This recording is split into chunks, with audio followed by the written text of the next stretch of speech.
Hello friends, welcome back to my channel ബദാനിയ. ഇതെന്താണെന്നറിയാമോ നിങ്ങൾക്ക്? കോക്കനട്ട് ബ്രാൻഡ് തേങ്ങാപ്പിണ്ണാക്കെന്ന് പറയും. തേങ്ങാപ്പിണ്ണക്ക് കുറച്ചെടുത്ത് അത് നല്ലവണ്ണം വെള്ളം ഒഴിച്ച് കുതിർത്ത് വെച്ചിരിക്കുക. നല്ലവണ്ണം കുതിർന്ന് കഴിയുമ്പോൾ നമ്മുടെ തലമുടിയിലേക്ക് പിന്നെ കുറേശ്ശെ മുടിയെടുത്ത് ഇങ്ങനെ തേച്ച് കൊടുക്കണം. അതെങ്ങനെയാണെന്ന് ഞാൻ കാണിച്ചു തരാവേ. ഇപ്പം നോക്കിക്കോ എങ്ങനെയാണ് ഇത് ചെയ്യുന്നതെന്ന്. ഇതുപോലെ നല്ല കണ്ടോ, ഇതുപോലെ വെള്ളമയം വേണം. എന്നിട്ട് നമ്മളത് തേക്കുന്ന വിധം ഞാൻ നിങ്ങൾക്ക് കാണിച്ചു തരാം. ഇത് വളരെ നല്ലതാണ്, മുടി വളരാനും താരൻ പോകാനും എല്ലാം ഇത് വളരെ നല്ലതാണ്. അതുകൊണ്ട് തേക്കുന്നത് എങ്ങനെയാണെന്ന് നിങ്ങളുണ്ട്. നമ്മൾ കുറച്ചെടുത്തേച്ച് മുടി ഇങ്ങനെ വകുത്തെടുക്കണം. കണ്ടോ, ഇങ്ങനെ എടുത്ത് തലയോട്ടിയിലോട്ട് അങ്ങ് തേച്ച് പിടിപ്പിക്കണം. അങ്ങനെ നമ്മുടെ തലയുടെ ഓരോ ഭാഗവും ഇങ്ങനെ എടുത്ത് അങ്ങോട്ട് തലമുടിയുടെ ഓരോ ഭാഗവും അങ്ങനെ എടുത്ത് ശരിക്ക് തേച്ച് പിടിപ്പിച്ച് കൊടുക്കുക. ഇങ്ങനെ വകുപ്പെന്നാണോ പറയുന്നത്? എന്തായാലും രണ്ടായിട്ട് എടുത്ത് ഇങ്ങനെ തേച്ച് നല്ലവണ്ണം കൊടുക്കുക. തലയോട്ടി നല്ലവണ്ണം തേച്ചതിന് ശേഷം അതിൻ്റെ ബാക്കിയുള്ളത് നമ്മളെ മുടിയിലേക്കും തേച്ച് കൊടുക്കുക. പണ്ടത്തെ ആളുകളൊക്കെ ഇതായിരുന്നു. നമ്മളിപ്പോഴല്ലേ ഷാമ്പു ഒക്കെ ഉപയോഗിക്കാൻ തുടങ്ങിയത്. പണ്ടത്തെ ആളുകളെന്ന് വെച്ചാൽ ഇതൊക്കെയായിരുന്നു ഉപയോഗിക്കുന്നത്. പണ്ടത്തെ ആൻറ്റിമാർക്കും ഒക്കെ ഒരുപാട് മുടികളുണ്ടായിരുന്നു. അമ്മൂമ്മമാർക്കും ഒക്കെ, എൻ്റെ ഗ്രാൻഡ് മദറിനൊക്കെ നല്ല മുടിയായിരുന്നു. അപ്പോൾ അവരാരും ഒരിക്കലും ഈ ഷാമ്പൂ അങ്ങനെയുള്ള സാധനങ്ങളൊന്നും തേച്ചിട്ടില്ല. നാച്ചുറലായിട്ടുള്ള സാധനങ്ങളായിരുന്നു തേച്ചിരുന്നത്. ചെമ്പരത്തി താളി, കഞ്ഞിവെള്ളം, ഈ തേങ്ങാപ്പിണ്ണാക്കൊക്കെ തേച്ച് കഴിഞ്ഞാലുണ്ടല്ലോ മുടി നല്ല സിൽക്കി ആയിരിക്കും, നല്ല ഭംഗിയാണ് മുടി കാണാൻ. പണ്ടൊക്കെ ഇൻസ്റ്റെഡ് ഓഫ് ഷാമ്പൂ എല്ലാവരും ഉപയോഗിച്ചിരുന്നത് തേങ്ങാപ്പിണ്ണാക്കായിരുന്നു. കാരണം ഇത് മായമൊന്നുമില്ലല്ലോ. അപ്പം ഞാനിത് ആദ്യമേ ഒന്നും ഉപയോഗിച്ചിട്ടില്ലായിരുന്നു. ഞാനിതുപോലെ ബോംബെ വർക്ക് ചെയ്തുകൊണ്ടിരുന്ന സമയത്ത് നാട്ടിലൊക്കെ വരുമ്പം തല നിറച്ച് താരൻ വരാറുണ്ട്. അപ്പോഴാണ് ഞങ്ങളുടെ അടുത്തുള്ള ഒരു ആൻറ്റി പറഞ്ഞ, മോളെ താരൻ പോകാൻ തേങ്ങാപ്പിണ്ണാക്ക് നല്ലതാണ്. ആദ്യം എനിക്കത് ഈ തേങ്ങാപ്പിണ്ണാക്ക് തലയിൽ തേക്കാനൊന്നൊക്കെ വെച്ചു. പക്ഷേ അത് ഉപയോഗിച്ച് കഴിഞ്ഞപ്പോൾ എനിക്ക് മനസ്സിലായി it is very very very useful.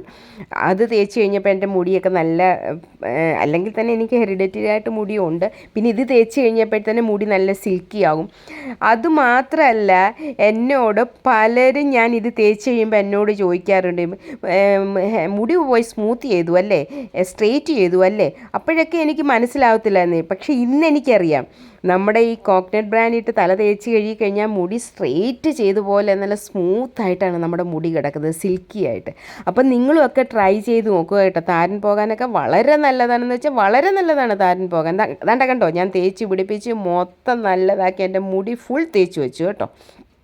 അപ്പം നിങ്ങളും ഇത് ട്രൈ ചെയ്യുക. മുടി വേണമെന്ന് ആഗ്രഹിക്കുന്നവർ, അല്ലെങ്കിൽ മുടിയുടെ പ്രൊട്ടക്ഷൻ, ഈ താരൻ അങ്ങനെയുള്ള സംഭവങ്ങളൊക്കെ പോകണമെന്നുണ്ടെങ്കിൽ നിങ്ങളിത് ഉപയോഗിച്ച് നോക്കുക കേട്ടോ. ഇത് നമ്മൾ തലയിൽ വെച്ചൊരു ഹാഫ് ആൻ അവർ വെച്ചാൽ മതി. പിന്നെ ഓരോരുത്തരുടെ ഇഷ്ടം. ചിലർ ഒത്തിരി നേരം വെക്കും, ഞാൻ ഒത്തിരി നേരം വെക്കും.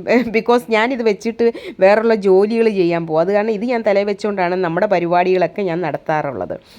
ഓക്കെ, ഞങ്ങളുടെ ഡാഷ് എവിടെയൊക്കെ കിടന്ന് ഓടുന്നുണ്ട്. അവൻ്റെ ബെൽറ്റ് ഊരിപ്പോയി. 2-3 ദിവസമായി ബെൽറ്റ് ഊരിപ്പോയിട്ടിട്ട് ഇതുവരെ ഇട്ട് കൊടുക്കാൻ അവൻ അടുത്തോട്ട് വരത്തില്ല. അപ്പം ഞാനിത് തലയിലെല്ലാം തേച്ച് വെച്ചിട്ട് ഞാനിനി പയ്യെ, എനിക്ക് കുറച്ച് ജോലിയുണ്ട്. അപ്പം ജോലിയൊക്കെ ചെയ്ത് കഴിയുമ്പോഴത്തേനെ ഞാൻ പോയി തല തേച്ച് കഴിയും കേട്ടോ. അതുവരെ നമ്മുടെ കുറച്ച് പണികളൊക്കെ ഇവിടെ കിടപ്പുണ്ട്. അയ്യൊക്കെ കിടക്കുന്നുണ്ട്. മൊത്തം പോച്ചേറിയും വെള്ളം എല്ലാം കയറിയില്ല. ഞങ്ങളുടെ തിണ്ണ വരെ വെള്ളം കയറിയതാണ്. വീട്ടിനകത്തോട്ട് കയറിയില്ല, പക്ഷെ അല്ലാതെയൊക്കെ വെള്ളം കയറി. കണ്ടോ, പാടവും പറമ്പും എല്ലാം കൂടെ ഒന്നിച്ച് കിടക്കുകയാണ്. അപ്പം വെള്ളം പൊങ്ങുമ്പം നമുക്ക് ഇഷ്യൂസാണ്. അപ്പം ഞങ്ങളുടെ വീടിൻ്റെ പുറവശമൊക്കെ കണ്ടോ, ഈ പായൽ പിടിച്ച് ഈ വെള്ളം കയറുന്നുണ്ട്. ഇനി നമ്മളെല്ലാ വർഷവും നന്നാക്കും, പിന്നെയും കണ്ടോ വീട് കണ്ടോ, പിന്നെയും പായൽ ചിരണ്ടി കളയും, അങ്ങനെയൊക്കെയാണ്. അപ്പം ഞാൻ തേങ്ങാപ്പിണ്ണാക്കൊക്കെ ഇട്ട് തേച്ച് തലയെല്ലാം കഴുകി വൃത്തിയാക്കി കുളിച്ച് നല്ല സുന്ദരിയായിട്ട് വന്നിട്ടുണ്ട്. നിങ്ങളെല്ലാവരും നോക്കിക്കാൻ എൻ്റെ മുടി കിടക്കുന്നുണ്ട്. നല്ലവണ്ണം ഉണങ്ങിയില്ലേ, കുളിച്ചിങ്ങോട്ട് വന്നതേ ഉള്ളൂ. അപ്പോൾ അതിൻ്റേതായ ഒരു ഇതുണ്ട്. ഇതങ്ങോട്ട് നല്ലവണ്ണം ഉണങ്ങി കഴിയുമ്പോൾ നല്ല സിൽക്കി ആയിട്ട് നല്ല ഭംഗിയായിരിക്കും മുടി കിടക്കുന്നതാണ്. അപ്പോൾ എല്ലാവരും ഇത് ട്രൈ ചെയ്യുക. പിന്നെ എല്ലാവരോടും പറയാനുള്ള ഒരു കാര്യം, സബ്സ്ക്രൈബ് ചെയ്യാത്ത ആരെങ്കിലും ഉണ്ടെങ്കിൽ സബ്സ്ക്രൈബ് ചെയ്യുക, ലൈക്കും കമൻറ്റും തരിക, വീഡിയോ സ്കിപ്പ് ചെയ്യാതെ എല്ലാവരും കാണണേ. അപ്പം എന്നെ സപ്പോർട്ട് ചെയ്യണം. നിങ്ങളുടെ സപ്പോർട്ടാണ് എനിക്ക് ആവശ്യം. അപ്പോൾ എല്ലാവരും വീഡിയോ കാണുക കേട്ടോ, എന്നെ സപ്പോർട്ട് ചെയ്യുക. അപ്പം thank you for watching my video. God bless you all. Thank you. God bless.